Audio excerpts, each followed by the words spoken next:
Hello everyone, welcome to the Scumdog's Kennel. I'm your host, Chris Williams, and in today's Cryptid Corner mini episode, today we're going to be talking about, a possible DC Heroes sighting and an encounter with gray aliens. Let's get into the first bizarre story. Terrified angler encounters Hawkman, winged humanoid, on Missouri's North Fabius River, and hear about this encounter with a literal superhero, or something that looks distinctly like him. During the summer of 2000, a lone angler fishing at night near Colony, Missouri, witnessed a massive winged humanoid descend into a sandbar in the North Fabius River. The close-range encounter became even more disturbing when the strange figure appeared to treat an injured wing, then suddenly dove into the water. Wow, that's bizarre, folks. Let's get into this story now and hear exactly what actually took place. Fishing beneath the bridge. It was the summer of 2000 in Knox County, Missouri, near a small village called Colony. Just north of there is the North Fabius River, where there used to be a concrete bridge. I frequently fished this small river, often beneath the bridge, where there was usually a fairly deep hole. One night, I was fishing on the east side of the bridge along the south bank. As I watched my fishing poles, I suddenly heard a loud crashing sound directly across the river. It sounded like something large was crashing through the trees. The winged figure descends. I looked in that direction and saw a large object flying through the air toward the river. At first, most of what I could see were enormous wings. The figure landed in the middle of the river on a sandbar that divided the water into two smaller channels. It landed just to the left of where I cast my fishing line, perhaps 20 feet away. It was definitely dark, but I had a citronella candle burning inside a bucket. The candle provided enough light for me to see most of the figure's outline. I will never forget the size of its wings or the way it landed. It came down just like a bird. A human body with enormous wings. The wings appeared to be white, or at least light enough that I could see them fairly easily. The figure stood upright like a man and seemed to have a man's body. Its wings were enormous. When folded, they may have extended a foot or two above the top of their bodies. From what I could tell, most of its body appeared naked, but I could see some type of straps crossing its chest. I could not see its face. It looked as though it was wearing a helmet and face shield. I describe it that way because the head looked exactly like the helmet worn by the DC Comics superhero Hawkman. Indeed, folks, the entire costume sounds exactly like the classic description of that particular superhero's costume, so it's insane. I can't believe I'm actually hearing this, folks. Could this really be Hawkman? We'll discuss that point a little later, folks, but let's get back to this particular story. The face shield was pointed and resembled the face of a bird like the Hawkman character. The figure also appeared to have wing-shaped pieces extended from the sides of its helmet. I believed it was a helmet because it appeared to be a different color or shade from the rest of the body. The figure appears injured. After landing, it stood completely upright with its wings folded against its body. It remained motionless for a very long time, although I could see the water moving around it. I continued staring at it, afraid to move. I cannot say exactly how much time passed, but it seemed like a long time. Very outstandingly insane, folks. If this is all true, this man literally saw an entity right from the pages of a comic book. Eventually, the figure began moving. It appeared to have a large vase or vessel in one hand. It dipped the object into the river and poured water over itself, particularly over its right wing. I wondered whether it had been injured. The way it had crashed through the trees made me think that something might have happened to the wing. After pouring the water, it stood upright again and became completely motionless. It was so still that it eventually looked more like a post than a living being. I watched it for at least 20 to 30 minutes, and it did not move. So we saw this thing basically stand still for a good long time, folks. So at least they had a good, while to basically wonder exactly what it was. But we'll discuss these points, as I said earlier, a little more in depth later. Trying to escape without being seen. I was terrified. I kept thinking that it had to be able to see me, or at least see the burning citronella candle. I began telling myself that what I was seeing could not be real. I had 2 fishing poles with me, but only one was cast into the river. I slowly began reeling in that line while keeping my eyes on the figure. The wind was blowing the citronella smoke directly into my face. It was almost all I could breathe. As I finally finished reeling in the line, I picked up the candle bucket and moved it from my right side to my left. Then the sudden dive. Without warning, the figure leaped forward and dove into the water. Water splashed into the air, and a wake rolled toward the river bank. I immediately grabbed my fishing poles and ran up the bank. I kept falling as I tried to escape. I was completely panicked and convinced that the thing might be coming after me. I finally made it past the rocks, climbed over the riverbank, and reached the road. I ran straight to my truck and got out. And probably, out of that area, folks. Even while driving away, I thought it might be following me. I remained frightened for a very long time after the encounter. Looking back now, however, I sometimes wonder whether the creature was just as scared as I was, folks.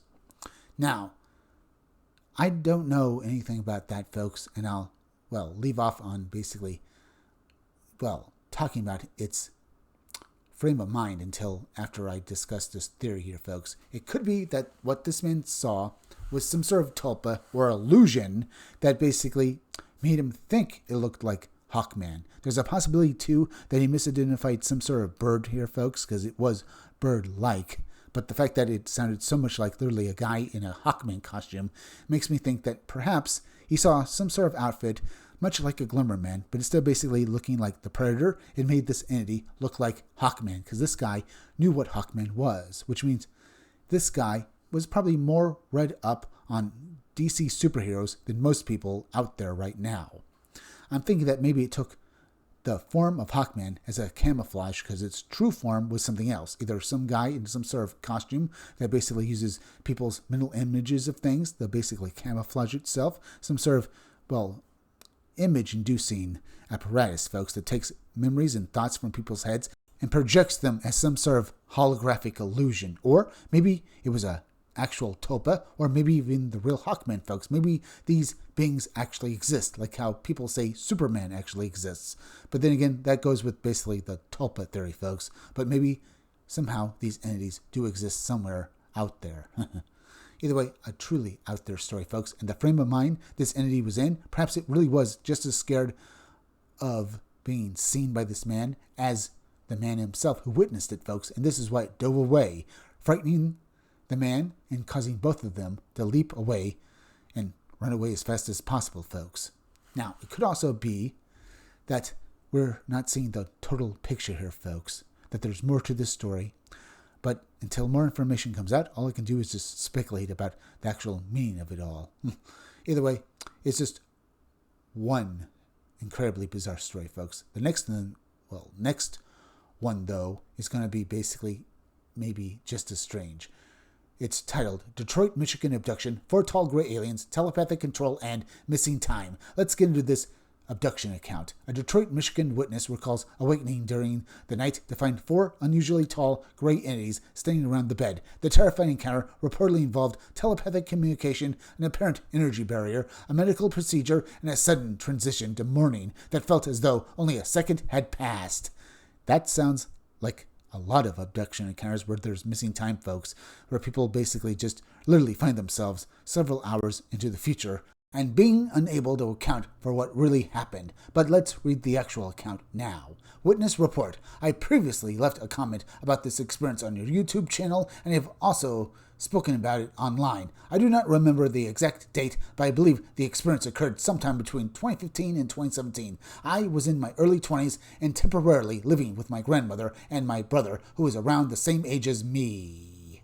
The female voice. One night while I was asleep, I suddenly shut straight up in bed without warning. I heard what sounded like a gentle female voice speaking directly into my ear. I have no idea what she said, but the voice was clearly female, and it sounded as though she was inside the room with me. I could not see anyone. I was confused, but I eventually went back to sleep. The 4 tall grays. The following night, I awakened again. This time, I was overwhelmed by a feeling of complete and utter fear. I knew that something horrible was about to happen. I tried to hide beneath the covers. When I finally peeked out, I saw 4 very tall gray aliens standing around the bed and looking down at me. I immediately began screaming. I screamed for what felt like forever, but the beings remained expressionless and motionless. They simply stared down at me. I could feel coldness and hatred radiating from them. The only thought running through my mind was, what is happening? What is happening? Then I became aware of myself screaming and thought, I cannot believe this is me screaming like this. My brother or my grandmother will hear me. They will come into my room, see these things, and save me. The blue barrier. As soon as I had that thought, the beings telepathically showed me an image of the room. I saw myself laying on the bed with the grays surrounding me. A blue force field-like barrier appeared to enclose the room. When they showed me the barrier, I immediately understood the message they were conveying. No one can hear you. No one will save you. We can do whatever we want to you. They never spoke aloud, but the meaning was unmistakable. The medical procedure. One of the Greys produced an enormous needle and began performing some type of procedure on my brain. I continued screaming and shaking my head back and forth. I repeatedly cried out, "No," but they continued. The procedure did not physically hurt. However, I understood that whatever they were attempting to do involved evolution, and it was being done against my will. I tried calling upon God for help. One of the Greys responded by making a throat-slashing motion with its hands. Immediately afterward, I could no longer speak.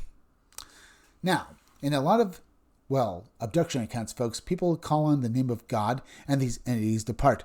This guy clearly believed in God, especially in this moment, folks, but God did not respond. It could be that these beings were real alien beings and not demons, folks, because they weren't driven away by this, prayer at all. But we don't know the real meaning of all of this, folks. Could it be that he had a lack of faith?